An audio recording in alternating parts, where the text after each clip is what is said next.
Hi friends, ఇవాళ మనం మాట్లాడుకోబోయే విషయం దేశవ్యాప్తంగా పెద్ద చర్చగా మారింది. అదే Gen Z protest in destiny city. అసలు ఏమైంది? ఎందుకు యువత ఈ స్థాయిలో వీధులకెక్కారు? చూద్దాం. అసలు విషయం, లడాక్ ప్రాంతంలో కొంతకాలంగా స్టేట్ హుడ్ అలాగే 6వ షెడ్యూల్ హక్కులు ఇవ్వాలని డిమాండ్ చేస్తూ యువత నిరసనలు చేస్తున్నారు. ఈసారి అయితే ముఖ్యంగా జెన్జీ యువత పెద్ద ఎత్తున రోడ్ల మీదకు వచ్చి మా భవిష్యత్తు భద్రత కావాలి, మాకు హక్కులు కావాలి అంటూ ఆందోళన చేపట్టారు. ఈ నిరసన సమయంలో పరిస్థితులు ఒక్కసారిగా హింసాత్మకంగా మారాయి.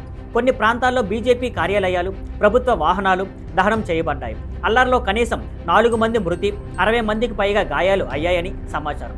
దీనిపై స్థానిక ప్రభుత్వం కర్ఫ్యూ విధించి నిరసనలను నిర్దేశం పెట్టింది. ఉద్యమ నేతలు ఏమంటున్నారు? ప్రముఖ కార్యకర్త సోనం వాంగ్చుక్ ఈ ఆందోళన జెన్జీ రెవల్యూషన్ అని పిలుస్తూ యువత ఇప్పుడు తమ భవిష్యత్తు కోసం గట్టిగా స్వరం వినిపిస్తున్నారని చెప్పారు. ఆయన అభిప్రాయం ప్రకారం ఈ నిరసనలు కేవలం రాజకీయమో పార్టీ ప్రయోజనమో కాదు, ఇది పూర్తిగా యువత అసంతృప్తిని చూపించే చిహ్నం. వివాదం ఎక్కడ?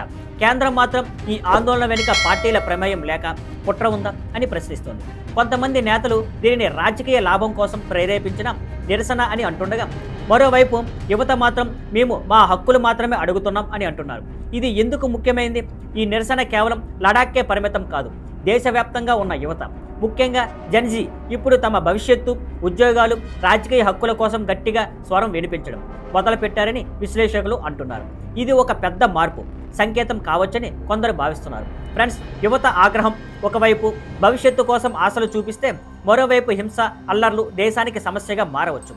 ఇక కేంద్రం, రాష్ట్రం, యువత అందరూ కలిసి ఒక పరిష్కారం కనుక్కోవాల్సిన అవసరం ఉంది. మరిన్ని అప్డేట్స్తో మళ్ళీ కలుద్దాం. See you on Skyline Networks. Thank you for watching. Please like, share and subscribe.